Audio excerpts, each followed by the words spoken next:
오늘 말씀의 제목은 하나님께 가까이 하는 것이 형통이다입니다. 오늘 창세기 39장을 보면은 우리가 방금 읽어봤듯이 우리의 눈에 딱 띄는 단어가 반복되는 것을 볼 수 있습니다. 바로 무엇이죠? 형통인 것입니다. 여러분, 우리는 누구나 형통하기를 바랍니다. 저 역시 마찬가지입니다. 그래서 이 본문을 읽을 때면 우리도 요셉과 같이 형통한 인생을 살기를 기대하는 것이죠. 그런데 이 요셉의 형통을 조금 자세히 본문을 들여다보면 이게 과연 형통이 맞는가 하는 생각이 들게 될 때가 있는 것입니다. 먼저 본문 2절과 3절에서 나오는 이 형통, 우리가 먼저 처음에 읽었던 이 형통 언제 나타난 것입니까? 요셉이 형들의 질투를 받아서 보디발의 집에 팔려 종이 되었을 때인 것입니다. 아버지의 사랑을 받은 아들에서 종으로서 애굽 시위대장의 가종 총무가 된 것, 여러분, 이게 과연 형통이라 할 수 있을지 의문이 듭니다. 또 두 번째, 20절부터 나오는 상황을 보면 더 이해가 안 가는 모습을 볼 수가 있습니다. 보디발의 아내의 모함을 받아서 감옥에 갇히게 되었는데 거기서 간수장의 은혜를 받아 재반 사무를 다 맡게 된 거, 재반 사무 맡은 거 좋습니다. 그러나 종에서 이제 죄수가 된 것이죠. 전락한 것입니다. 이것이 과연 형통이라고 할 수가 있냐는 것입니다.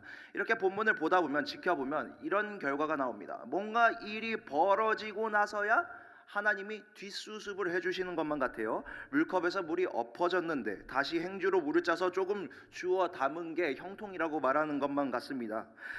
자, 이제 의문이 점점 더 명확해지는 걸 느끼죠. 하나님의 형통에는 애초에 물컵 자체가 엎어지지 않도록 막을 수 있는 힘은 전혀 없는 것이냐는 것입니다. 왜 엎어지도록 놔두시고 그 다음에 물을 짜서 다시 담아 주시냐는 것이죠. 오늘 이 시간은 이 의문에 대해 대답하면서 과연 성경이 말하는 형통이 무엇인지 총 세 가지로 살펴보도록 하겠습니다. 먼저 첫 번째로는 형통의 인식입니다. 우리가 일반적으로 그리고 세상에서 정의 내리는 형통이란 다음과도 같습니다. 하는 일이 뜻대로 잘 되어가는 상태, 그러니까 어떤 목표가 달성되거나 결과가 나타나거나 거기까지 가는 길에 사고가 없이 평탄하게 술술 풀려 나가는 것, 이것이 바로 세상이 말하는 형통인 것입니다.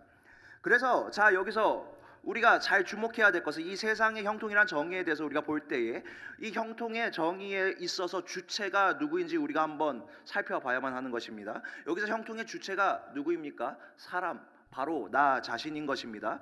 목표를 정하는 것도 나고요, 거기까지 가는 길이 술술 풀려 나간다고 느끼는 것도 누구입니까? 바로 나입니다. 그리고 달성하게 되어서 만족하게 되는 거 역시 누구죠? 바로 나인 것입니다. 결국 세상의 형통이란 나의 뜻대로 일이 알아서 술술 풀려 나가는 거, 그래서 내가 만족함을 느끼는 거, 이것이 바로 세상의 형통인 것이죠. 여러분, 그런데 이런 인식을 가지고 있게 되면 당연히 오늘 본문을 읽으면 요셉의 인생이 형통하다라고 이야기하는 것이 이해가 되지 않는 것이 맞는 것입니다. 그러나 우리가 오늘 본문에서 주목할 것은요, 이 본문에서 형통이라는 단어가 쓰였을 때 어떤 단어들과 함께 사용되었는지, 그리고 그 주체가 누구인지를 우리는 살펴봐야만 하는 것입니다. 우리 먼저 본문 2절을 함께 한번 읽어볼까요? 2절입니다. 시작. 여호와께서 요셉과 함께 하심으로 그가 형통한 자가 되어 그 주인 애굽 사람의 집에 있으니. 아멘. 이 구절을 포함해서 아까도 읽어봤지만 3절과 23절을 보면요, 계속해서 이 형통 앞에 같이 따라다니는 말이 있는 것입니다. 바로 무엇입니까?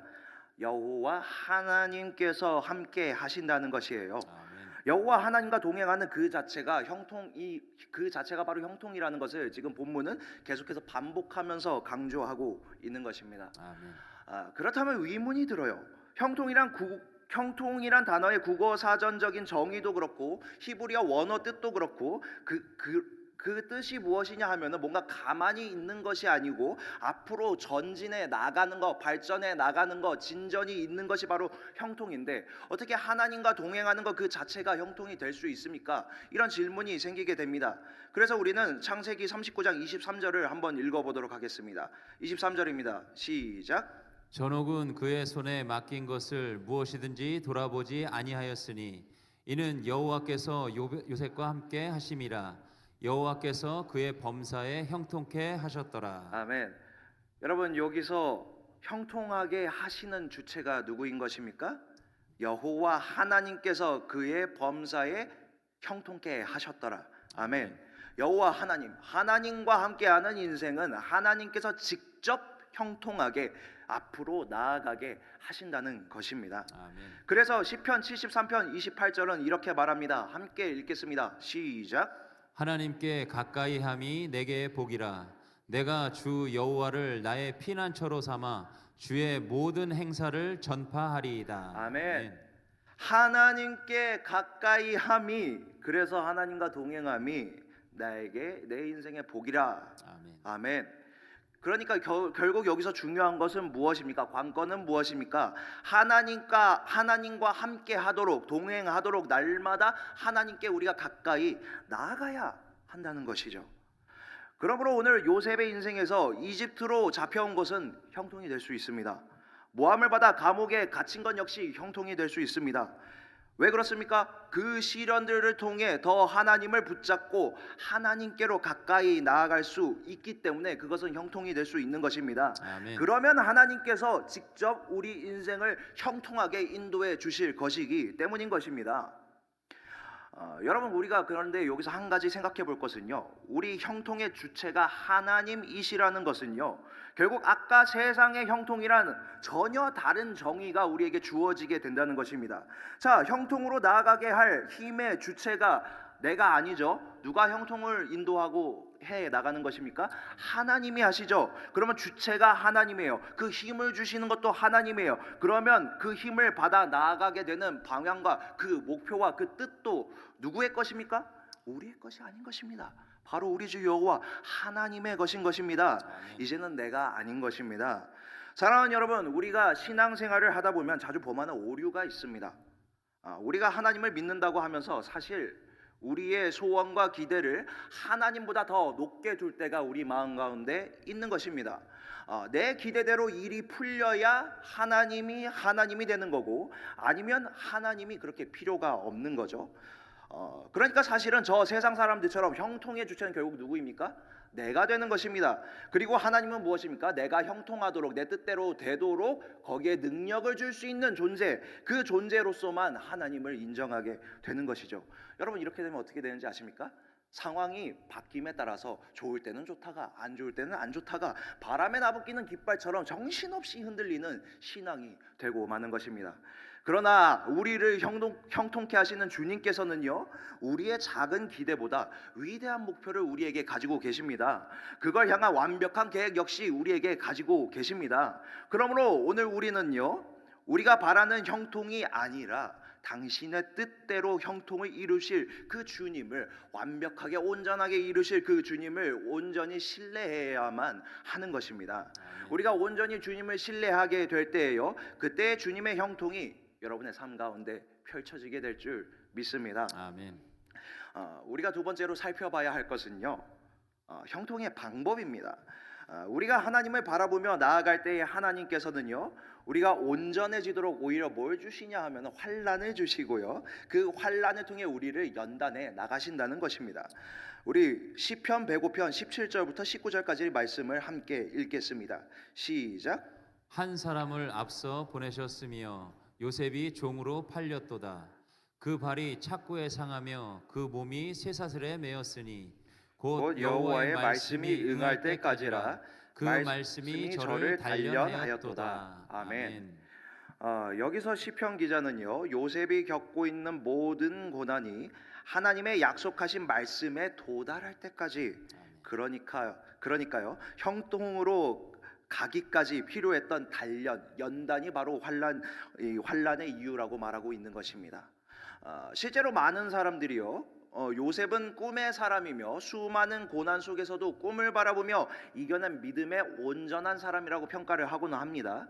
그러나 성경은 사람 중심으로 보면 안 되는 것입니다. 요셉의 이야기는요, 요셉을 연단하게 하심으로 말미암아 온전케 되도록 인도하시는 그 하나님의 연단의 과정을 보여주는 이야기인 것입니다. 그래서 이 요셉 이야기의 전체 이야기 쭉 37장부터 50장까지를 보면요, 계속해서 강조되는 소재가 있어요. 그것은 바로 옷과 위복이 계속돼서 강조되고 있습니다. 지금부터 사실은 성경을 계속해서 찾아봐야 되는데 우리가 시간이 제한적이잖아요. 그래서 제가 어느 장에 어떤 옷이 나오는지 제가 지금부터 쭉 설명해 드리겠습니다. 먼저 요셉이 처음 등장할 때에 창세기 37장 3절을 보면은 채색옷이 나옵니다. 이 채색옷은 무엇입니까? 아버지 아브라함의 편애를 상징하죠. 그 편애, 그 같은 아들 중에서도 높임을 받는 아들임을, 그 요셉의 지위와 신분을 상징하고 있는 것입니다. 요셉은 그 편애를 받으면서 살아갔기 때문에 그가 뭐 죄를 지은 것은 없지만 그의 성품의 온전함이 부족함이 있음을 우리가 알 수 있어요. 어떻게 보면 알 수 있냐 하면은 그 3절 이전에 37장 2절을 보면은 그들의 잘못을 아버지께 말하더라라는 구절이 있거든요. 근데 이게 사실은 그들의 잘못을이라고 우리가 순화해서 번역해 놨는데 그대로 표현하면 나쁜 보고예요. 나쁜 보고. 그러니까 중의적으로 해석될 수도 있습니다. 나쁜 일을 한 것을 보고한 것일 수도 있고 나쁘게 보고한 것일 수도 있죠. 네, 자기가 드러나기 위해서. 네, 그것은 중의적으로 해석될 수 있는 거예요. 실제로 그런데 이것이 성경이 이 중의적인 의미에 대해서 딱 판가름해 주지는 않지만 이 다음에 나오는 요셉의 모습은 어떻습니까? 꿈을 자랑하고 있죠.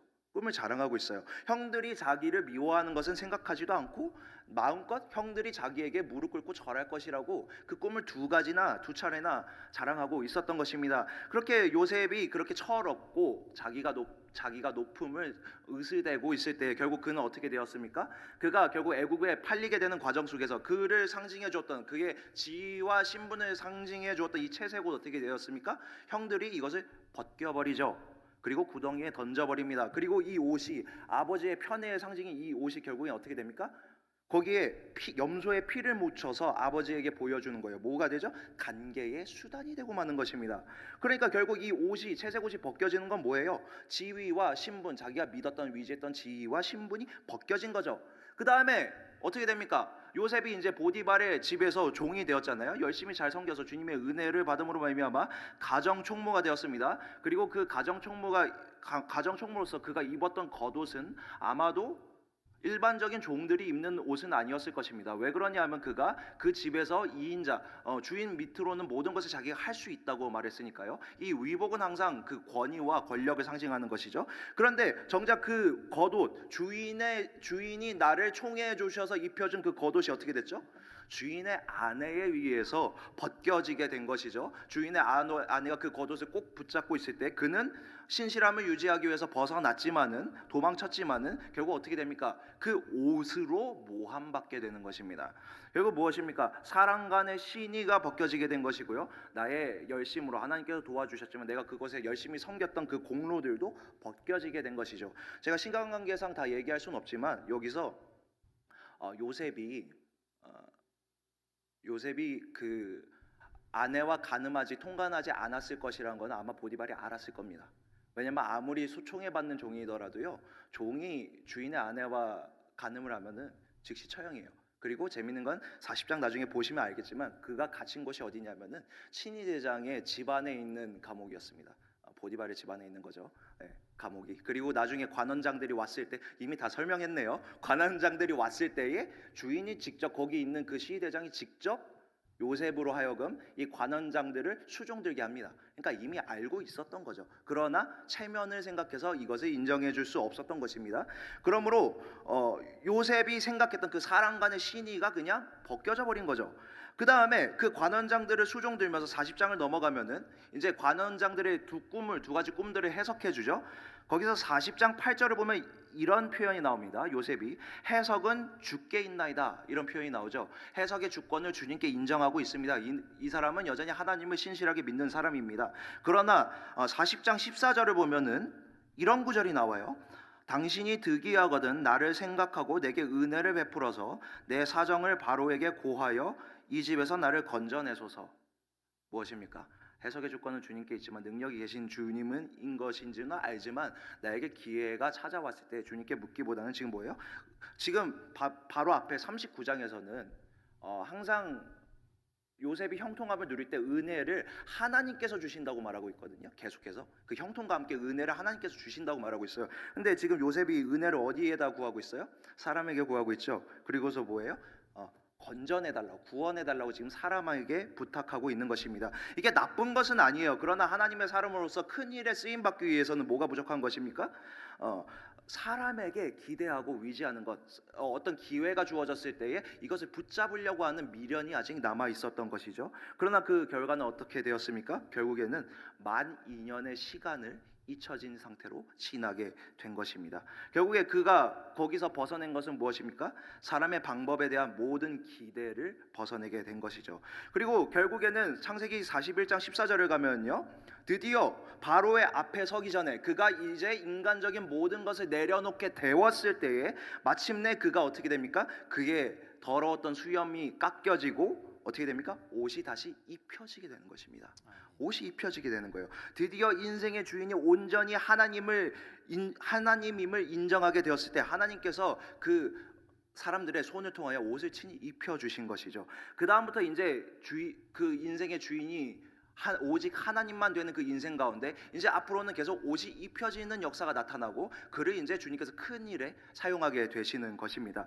결국에 어떻게 됩니까? 꿈을 잘 해석해 준 요셉은요, 창세기 41장 42절을 보면 바로가 요셉에게 직접 세마포, 귀한 옷이죠, 이것을 입히고 금사슬과 인장반지로 이렇게 입혀주게 되는 것이에요. 그는 이제 하나님께 쓰임받는 인생이 된 것입니다. 그래서 이렇게 하나님의 은혜 받을 자격이 된 사람, 그 은혜를 누리는 사람, 그 하나님만이 내 인생의 주인임을 인정하는 그 인생이 되었을 때 또 재밌는 건 무엇이냐 하면은 그 형제들을 용서해 줄 때 뭐가 등장하는 줄 알아요? 또 옷이 등장해요. 은혜의 사람이 되니까 그 형제들이 자기를 벗기고 치욕을 줬던 게 옷이잖아요. 근데 45장 22절을 보면 형제들을 용서하면서 뭘 주는 줄 알아요? 옷을 줍니다. 옷을 한 번씩 줘요. 아주 재밌죠? 결국에는 하나님의 사람으로서 되어지는 과정에 인간의 옷은 벗어버리고 하나님께서 옷 입혀 주심으로 말미암아 그가 복음의 사람, 은혜의 사람이 되었을 때 그는 이제 그 옷으로 인하여 상처받았지만 그 옷을 베풀어 줌으로 말미암아 그 은혜를 다시 용서와 은혜를 끼쳐 주었던 것입니다. 결국 이것은 무엇입니까? 제가 길게 설명했죠. 결국 이 과정이란 내가 주인 삼은 모든 것은 내려놓고 하나님이 내 인생의 주인이 되게 하는 그런 연단의 과정들이었던 것입니다. 신약 시대를 살아가는 우리 역시 마찬가지예요. 우리 로마서 13장 14절을 함께 읽어볼까요? 시작. 오직 주 예수 그리스도로 옷 입고 정욕을 위하여 육신의 일을 도모하지 말라. 아멘. 우리는요 이 땅에 살아가면서 눈에 보이는 정욕이나 육신의 일을 도모하는 것이 아니라 날마다 예수 그리스도로 옷 입어야 하는 그런 사람들인 것입니다. 아멘. 이제 예수 그리스도로 옷 입어 살아간다는 것은 뭐예요? 갈라디아서 2장 20절의 말씀처럼 이제는 내가 산 것이 아니요 오직 내 안에 그리스도께서 사시는 인생, 그리스도께서 주인 되시는 인생, 그리스도께서 주관하시는 인생, 결국 무엇입니까? 그리스도께서 주관하심으로 말미암아 그리스도께서 사명 주신 대로 살아가는 인생. 아멘. 그것이 바로 연단의 궁극적인 목적인 것입니다. 사랑하는 여러분, 제가 왜 이렇게 길게 설명했습니까? 여러분의 인생, 우리의 인생 역시 마찬가지인 것입니다. 날마다 사람의 옷은 벗어버리고 예수 그리스도로 옷 입는 인생, 그것이 바로 우리가 평생 살아가야 하는 성화의 과정인 것이죠. 저와 여러분은 이미 예수 그리스도의 것입니다. 믿으십니까? 아멘. 우리는 예수 그리스도의 것이에요. 그렇다면 우리는 이미 무슨 백성이에요? 우리는 이미 하나님 백성, 천국 백성입니다. 아멘. 그렇죠? 그렇다면 우리는 언제든지 하나님이 부르시면 주님의 품으로 가면 되는 인생이에요. 사실 주님의 품으로 가는 것이 우리에겐 더 평안과 기쁨을 누릴 수 있는 길이죠. 아멘. 그런데 왜 고통이 가득한 연단이 필요한 이 땅에 왜 남아 있습니까? 왜 있습니까? 언제든 주님 품에 가면 되는데 주님이 이 사명을 감당하게 하시기 위해서, 아멘. 사명 감당하게 하시기 위해서 우리를 이 땅에 남겨놓으신 것입니다. 주님이 주인된 인생 무엇입니까? 주님이 뜻하신 사명대로 살아가다가 그 사명이 완수되었으면 내가 볼 때는 아직 내가 더 할 일이 남아있는 것 같은데 주님이 바톤 터치하라면은 터치하고 주님 부르시면 그냥 호로리 탁 털어놓고 그냥 주님께로 주님 품에 안기는 인생, 아멘. 그것이 바로 우리의 인생인 것입니다. 아멘. 그러므로 우리 인생에 예수님이 주인 되심은요 예, 이게 세 번째, 이제 좀 붙여서 빨리 설명할게요. 세 번째, 형통의 결과인데, 형통의 결과란 무엇입니까? 우리는 사명을 감당하는데 그것이 단순히 개인적인 어떤 복을 누리는 것으로 그치는 것이 아니라 만민을 구원하는데 복음을 전파하는 도구로서 사용되어지는 것입니다. 아멘. 그것이 바로 우리의 형통의 결과인 것이죠. 우리가 준비가 되게 되면 주님께서는 그때부터 우리를 통해서 끊임없이 축복의 통로로서 사용해 주시며 우리로 말미암아 우리만 형통하게 되어질 뿐만 아니라 우리 주변 사람들과 죽어가는 영혼들에게 대해 형통케 하는 복을 공급하도록 인도해 주시는 것입니다. 아멘. 사랑하는 여러분, 애굽의 총리가 된 것이 형통이라면 이것은 세상의 복과 다르지 않습니다. 이 총리가 되었다는 게 나쁘다는 게 아니에요. 그러나 이것만 놓고 보면은 세상의 복과 구별될 게 없다는 것입니다. 거기에는 굳이 하나님의 뜻이 있을 필요가 없는 것이죠. 그 자체에는. 총리가 되어 하나님의 일에 쓰임 받는 것이 되어야만 거기엔 진정한 하나님의 뜻이 있는 것이고 그것이야말로 복음 안에 있는 사람들의 형통을 누리는 인생이 되어지는 것입니다. 우리 창세기 50장 20절을 한번 읽어볼까요? 시작. 당신들은 나를 해하려 하였으나 하나님은 그것을 선으로 바꾸사 오늘과 같이 만민의 생명을 구원하게 하시려 하셨나니. 아멘. 오늘 요셉은요 자기를 번영하게 하신 것에 감사하기보다는 그 앞서서 므낫세를 낳으면서 그것을 표현했긴 했지만은 그 다음에 궁극적으로 어디를 향하고 있습니까? 그런 말이면 내가 만민을 살릴 수 있게 되었구나. 구원의 역사의 도구로 사용받았구나. 그것에 감사하고 있는 것입니다. 그러므로 사랑하는 여러분, 우리 모두 물질적인 축복 받읍시다. 기대합시다. 소망합시다. 그러나 그 앞에 목적이 우리가 붙었으면 좋겠습니다. 주여 우리를 사용하여 주옵소서. 아멘. 우리를 형통의 통로로 사용하여 주옵소서. 아멘. 우리를 구원의 통로로 구원의 도구로서 사용하여 주옵소서. 아멘. 이렇게 바라며 나아갈 때 여러분에게 우리 하나님께서 형통의 복을 더하여 주실 줄 믿습니다. 아멘. 말씀을 맺겠습니다. 우리의 삶은 이렇게 희망적이고 낙관적이고 설교 얘기를 들어보고 우리가 뭔가 할 수 있을 것만 같고 그러나 실제 삶을 들어가면 어떻습니까? 우리의 삶은 매번 지루하고 메마른 것들의 연속인 것 같습니다. 돌고 돌고 도는 인생. 내가 열심히 살아가려고 했는데 너무 장애물도 많고요. 문제는 무엇입니까? 그 장애물이 외부에 있는 것도 있지만 때로는 내 스스로가 나의 장애물이 되기도 해요. 내가 너무나 연약하고 완악하고 내가 정말 주님 뜻대로 한번 살아보고 싶은데 나는 왜 이렇게 겁이 많은지, 왜 이렇게 상황이 바뀌면은 벌벌 떨면서 세상 쪽으로 향해 가는지, 왜 도대체 이러는지 모르겠습니다. 이런 것을 보면 우리가 요셉의 연단을 견뎌낼 수 있을지도 모르겠고 우리가 과연 하나님의 사명을 맡을 수 있을지도 모르겠는 것입니다.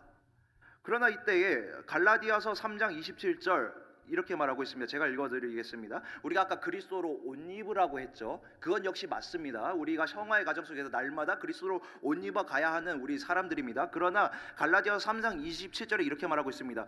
누구든지 그리스도와 합하여 세례를 받은 자는 그리스도로 이미 옷 입었느니라. 아멘. 아멘. 우리의 능력이 없어도 우리에겐 능력이 없어도 우리가 예수 그리스도를 믿는다면, 믿음이란 수단을 우리가 가지고 있다면 능력은 주님께 있고 아멘. 그리스도께서 우리에게 옷 입혀 주실 것이고 우리가 부족하고 연약해도 주님께서 해 나가 주실 것입니다. 아멘. 우리 예수 그리스도께서는요 우리 대신에 수치를 당하셨죠. 아멘. 우리 대신에 옷 벗김을 당하셨죠. 왜 그렇습니까? 우리 안에 죄로 가득 차 있었기 때문입니다. 우리 안에 내 속엔 내가 너무나 많아. 가시나무로 가득했어요. 가시가 가득한 인생이었어요. 우리가 수치를 당해야 되고 우리가 옷 벗김을 당해야 하는 인생이었습니다. 그러나 예수 그리스도께서 우리 대신에 십자가에 달리시고 수치를 당하시고 옷 벗김을 당하심으로 말미암아 그가 고난의 순종을 하심으로 말미암아 이제 그 안에 있는 우리, 그의 사역을 믿는 우리는, 그의 공로를 위지하는 우리는 이제 그 안에서 그분의 힘으로 능력으로 말미암아 우리의 인생의 연단과 형통은 보장되게 되는 것입니다. 그러므로 사랑하는 여러분, 우리 인생이요 돌고 도는 나사와 같다고 했죠. 제가 이 비유 몇 번 했는데, 근데 돌고 도는 것 같은데 이게 그냥 돌고 도는 원형이 아니라 나사의 나선형 홈인 것입니다. 아멘. 네. 지금 우리 주님께서요, 우리는 돌 수가 없지만 돌고 도는 것 같지만 우리 정신없이 맨날 반복하는 것 같지만 주님께서 지금 능력으로 우리의 홈을 넣어서 돌리고 계세요. 아멘. 우리는 결국 주님의 목적대로 주님께서 우리를 부르신 뜻대로 반드시 그 끝까지 형통하게 나아가게 될 것입니다. 아멘. 그러므로 우리는 날마다 무엇을 하면 됩니까? 내가 할 수 있을까 없을까? 나의 인생의 의미는 무엇일까? 의미 없어요. 그건 세상 사람들이 하는 거예요. 우리는 날마다 예수 그리스도만 바라보며 그분을 붙잡고 그분으로 옷 입기에 힘쓰며 날마다 주께 가까이 나아가기를 소망하면 되는 것입니다. 아멘. 우리 이제 함께 찬양하면서 하며 나아갈 것인데요. 결단할 것인데요. 우리 주께 가까이 날 이끄소서 함께 찬양하겠습니다. 주께 가까이 간다면 주님께서 우리의 인생을 형통하게 사용하여 주실 줄 믿습니다. 아멘.